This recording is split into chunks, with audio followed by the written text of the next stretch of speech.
Hello दोस्तों, स्वागत है आप सभी का फिजिक्स की ऑनलाइन क्लासेस में। इस ऑनलाइन क्लासेस में हम स्टार्ट करेंगे यूनिट नंबर 1 से, जिसका नाम है स्थिर वैद्युतिकी। ठीक है, यूनिट नंबर 1 स्थिर वैद्युतिकी, जिसको इंग्लिश में हम इलेक्ट्रोस्टैटिक्स भी बोलते हैं। और ये बोर्ड के एग्जाम पॉइंट ऑफ व्यू से 7 नंबर की है, तो इसको हम डिटेल से पढ़ेंगे। इसके आप अच्छे से नोट्स बनाते रहना। ठीक है दोस्तों, हम स्टार्ट करते हैं। स्थिर वैद्युतिकी कहते किसे है? स्थिर वैद्युतिकी कहते किसे है? स्थिर वैद्युतिकी में हम जो आवेश होता है उसका, जो अगर स्थिर आवेश का अध्ययन करते हैं उसको हम स्थिर वैद्युतिकी कहते हैं। किसे कहेंगे? स्थिर आवेशों का अध्ययन करने को हम स्थिर वैद्युतिकी कहते हैं। इस स्थिर वैद्युतिकी में हम 4 अध्याय पढ़ेंगे। ठीक है, 4 अध्याय कौन कौन से होंगे? पहला तो विद्युत क्षेत्र है। पहला होगा विद्युत क्षेत्र यानी इलेक्ट्रिक फील्ड। दूसरा होगा गाउस का नियम, ये सबसे इंपॉर्टेंट है। दूसरी वाले यूनिट इसी से ही आता है क्वेश्चन। गाउस का नियम एवं उसके अनुप्रयोग।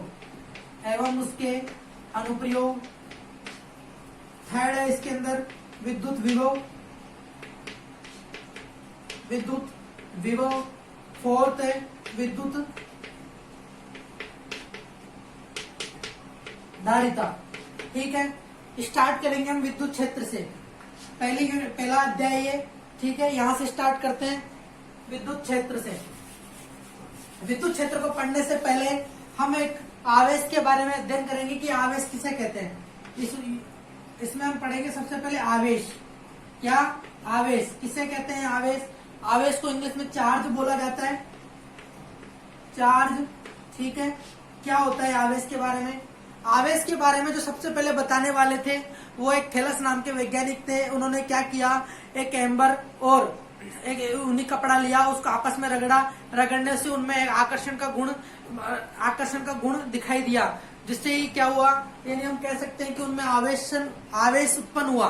ठीक है, इस तरीके से ही और भी प्रैक्टिकल, जैसे मैं आपको बताऊं कि अगर किसी गुब्बारे को फुलाकर कपड़े से रगड़ के दीवार से हटा दिया जाता है तो बहुत घंटे तक चिपका हुआ रहता है। इसी तरीके से बहुत से एग्जाम्पल किए, उन्हीं कपड़े को किसी प्लास्टिक की छड़ से रगड़ा, ऐसे बहुत से एग्जाम्पल है। थ्योरी है, ये आप अच्छे से आप खुद पढ़ लेना।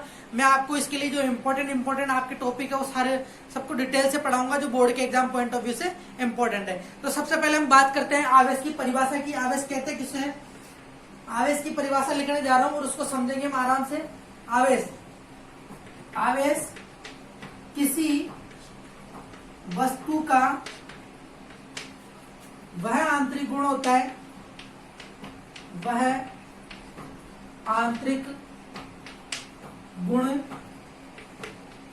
होता है जिसके कारण विद्युत क्षेत्र, ध्यान देना, विद्युत क्षेत्र एवं चुंबकीय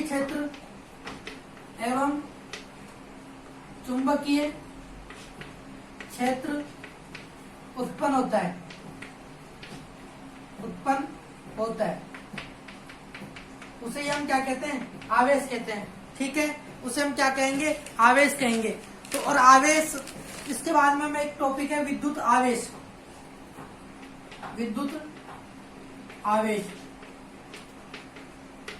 अब विद्युत आवेश किसे कहेंगे? यहाँ पर देखो, विद्युत जो वर्ड नाम आया है इसको ध्यान से समझना कि एम्बर, जो मैंने आपको बताया कि थैलस नाम के वैज्ञानिक ने क्या किया था, ये प्रयोग किया था। तो एम्बर जो है, इसको यूनानी भाषा में इलेक्ट्रॉन कहा जाता है। इसी से इलेक्ट्रिसिटी जो शब्द है उसकी उत्पत्ति हुई है, जिसको विद्युत बोलते हैं। ठीक है, तो यहाँ विद्युत आवेश की बात करें तो विद्युत आवेश क्या होगा? विद्युत आवेश ये है कि घर्षण के कारण किसी वस्तु के ऊपर किसी वस्तु का आवेशित हो जाना। जैसे कि मान लो अपन ने किसी 2 वस्तु को रगड़ा आपस में, तो उनका क्या होगा? घर्षण के कारण आवेशित हो गई, तो उसी को हम क्या बोलते हैं? जिसके ऊपर आवेश आ जाता है, विद्युत में हो जाते हैं, उसी को विद्युत आवेश बोला जाता है।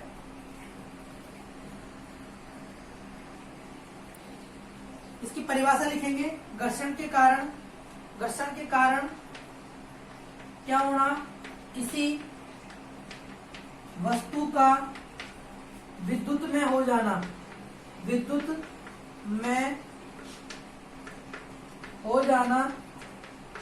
जिससे वस्तु सामान्य से अलग व्यवहार करने लग जाती है, जिससे वस्तु क्या करने लग जाती है, वस्तु सामान्य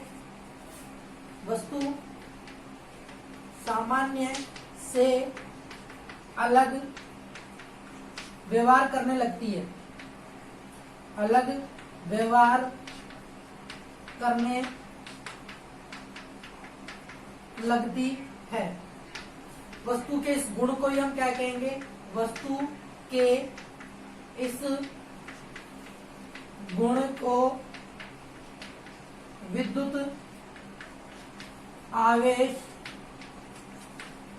कहते हैं। ठीक है, परिभाषा ध्यान से देख लेना। क्या लिखा है मैंने कि घर्षण के कारण किसी वस्तु के विद्युत में हो जाने से वह वस्तु क्या करती है, सामान्य से अलग व्यवहार करने लग जाती है।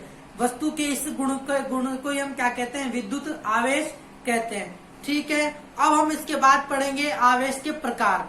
आवेश के कितने प्रकार होते हैं, हमने बेसिक जो पढ़ा है आवेश के बारे में ज्यादातर, एक धनात्मक आवेश होता है और एक ऋणात्मक आवेश होता है। तो सबसे पहले समझेंगे, आप इसको नोट डाउन कर लेना। ठीक है, स्क्रीनशॉट ले लेना इसका, मैं आगे इसके पढ़ा रहा हूं आपको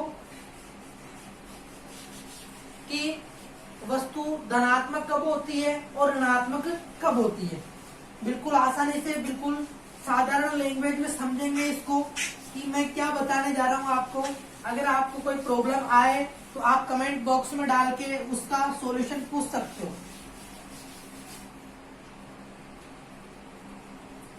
जैसे कि यह चैप्टर का नाम था, हम विद्युत क्षेत्र के बारे में पढ़ रहे हैं, अध्याय 1। अब जैसे कि ये कोई वस्तु है, ये कोई वस्तु है, ये वस्तु कैसी है, उदासीन। उदासीन का मतलब इसके ऊपर नेट जो चार्ज है वो कितना है, 0।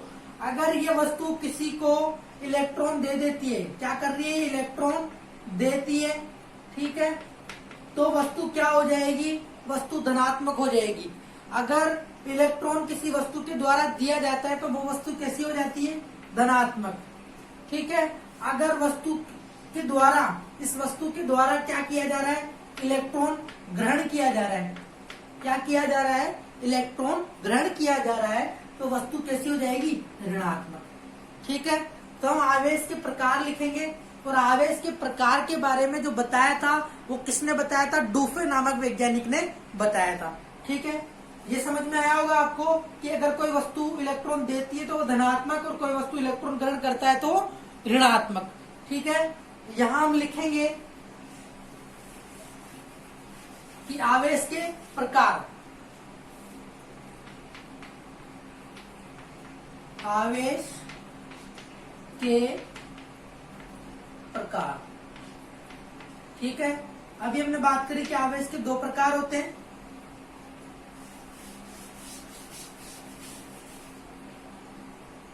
पहला धनात्मक आवेश, दूसरा है ऋणात्मक आवेश। शॉर्ट लैंग्वेज में लिख देते हैं, धनात्मक का कब होगा, जब इलेक्ट्रॉन दान करेगा, जब इलेक्ट्रॉन ग्रहण करेगा तब कैसा होगा, ऋणात्मक। और आवेश के प्रकार के बारे में बताने वाले कौन थे, डूफे। लिख लेना इसको, कोई पूछता तो नहीं, डूफे ने बताया। और जो ये धनात्मक आवेश और ऋणात्मक आवेश के बारे में बताने वाले थे वो कौन थे, Benjamin Franklin. Benjamin Franklin, Benjamin Franklin. ये ऋणात्मक और धनात्मक आवेश के बारे में बताने वाले वैज्ञानिक का नाम है बेंजामिन फ्रैंकलिन।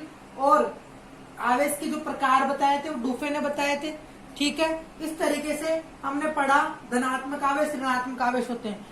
अब कुछ प्रैक्टिकल किए गए हैं जिसमें बताया गया, जैसे कि मान लो मैंने कहा कि एम्बर ने एम्बर के टुकड़े को और ऊनी कपड़े को रगड़ा, तो किस पर धनात्मक आ रहा है, किस पर ऋणात्मक आ रहा है आवेश। तो यहाँ मैं टेबल बनाने जा रहा हूं, उसको ध्यान से देखना, धनात्मक आवेश के लिए और ऋणात्मक आवेश। तो यहाँ जब हम एम्बर और ऊनी कपड़े को रगड़ते हैं तो देखो ऊनी कपड़े के ऊपर तो आता है धनात्मक आवेश, क्योंकि ऊनी कपड़ा क्या करता है, अपने इलेक्ट्रॉनों का दान कर देता है, इसलिए इसके ऊपर धनात्मक आवेश आ जाता है।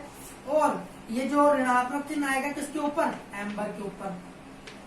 इसी तरीके से कंगा और सूखे बाल, तो सूखे बाल अपने इलेक्ट्रॉन दे देता है, अपना चार्ज दे देता है, तो सूखे बालों पे धनात्मक आवेश आएगा, सूखे बाल और कंगा। इस तरीके से बहुत से एग्जाम्पल है, वो आप बुक में देख लेना किसके ऊपर कैसे चार्ज आएगा। ठीक है, यहां तक आपके समझ में आएगा कैसे चार्ज के बारे में डिवाइड हो जाता है। किसी वस्तु को रगड़ते हैं तो उनमें आवेश उत्पन्न हो जाता है। अब इसके बाद में हम पढ़ने जा रहे हैं आवेश का मात्रक क्या होता है और इसकी विमा। ठीक है, मिटा देता हूं इसको, स्क्रीनशॉट ले लेना इसका। नेक्स्ट हम पढ़ेंगे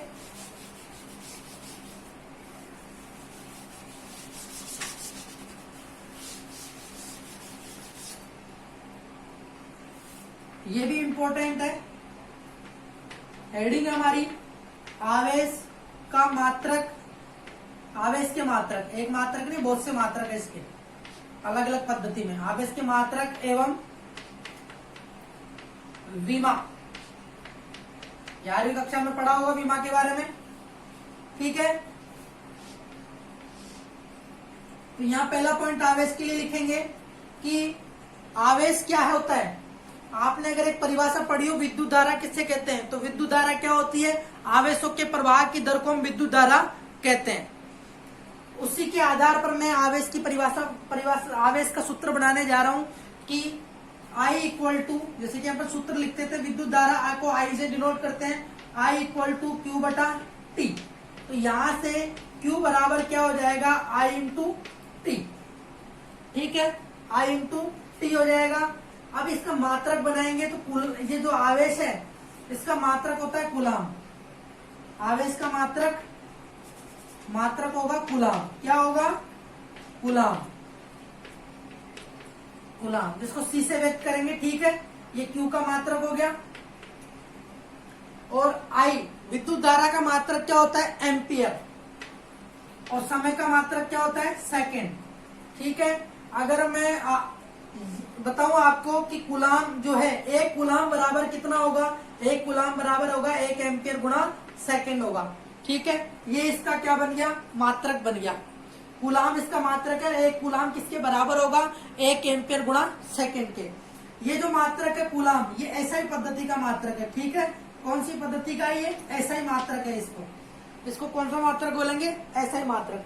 अब यहाँ हम इसका विमेय सूत्र बना लेते हैं इसी सूत्र से। कैसे विमेय सूत्र बनाएंगे इसका, विमेय सूत्र जो अपन ने पढ़ा था MLT के रूप में। तो यहाँ देखो कूलाम, यहाँ पे तो ओनली किसकी बात की, धारा की और समय की। तो यहाँ ओनली A और T की टर्म आएगी, M भी 0 होगा, L भी 0 होगा, और बाकी लिखते हैं हम इसको M0 L0 T। समय दिया हुआ है तो समय की पावर आ जाएगी 1, और एम्पियर दिया हुआ है ये आ जाएगा 1। ये इसका विमेय सूत्र हो जाएगा किसका, आवेश का। नेक्स्ट सीजीएस पद्धति में हम आवेश के मात्रक के बारे में पढ़ते हैं। सीजीएस पद्धति में, कौन सी पद्धति में, सीजीएस पद्धति में। तो सीजीएस पद्धति में जो आवेश का मात्रक होता है वो होता है स्टेट कूलाम। कितना होता है, क्या कहते हैं उसको, स्टेट कूलाम। तो अगर मैं लिखूं सीजीएस पद्धति में आवेश का मात्रक, आवेश का मात्रक स्टेट कूलाम होता है, स्टेट कूलाम होता है। ठीक है, इस स्टेट कूलाम को अपन फ्रैंकलिन बोलते हैं। क्या बोलते हैं, फ्रैंकलिन। अब एक कूलाम के बराबर कितने स्टेट कूलाम होंगे, तो एक कूलाम के बराबर 3 गुणा 10 की घात 9 स्टेट कूलाम होंगे, स्टेट कूलाम होंगे। यहां तक समझ में आया होगा। ये मैं कुछ नहीं, आपको आवेश के मात्रक और विमा के बारे में बता रहा हूं। तो 1 कूलाम बराबर कितने होंगे? 3 गुणा 10⁻9 स्टेट कूलाम। और स्टेट कूलाम को अपन ने क्या बोल दिया? फ्रैंकलिन। ठीक है। और 1 कूलाम बराबर 1/10 EMU, इलेक्ट्रोमैग्नेट EMU होता है। ठीक है, यहां तक आप नोट डाउन कर लो, जगह नहीं है मैं मिटा देता हूं और फिर आगे आप देखना। ठीक है।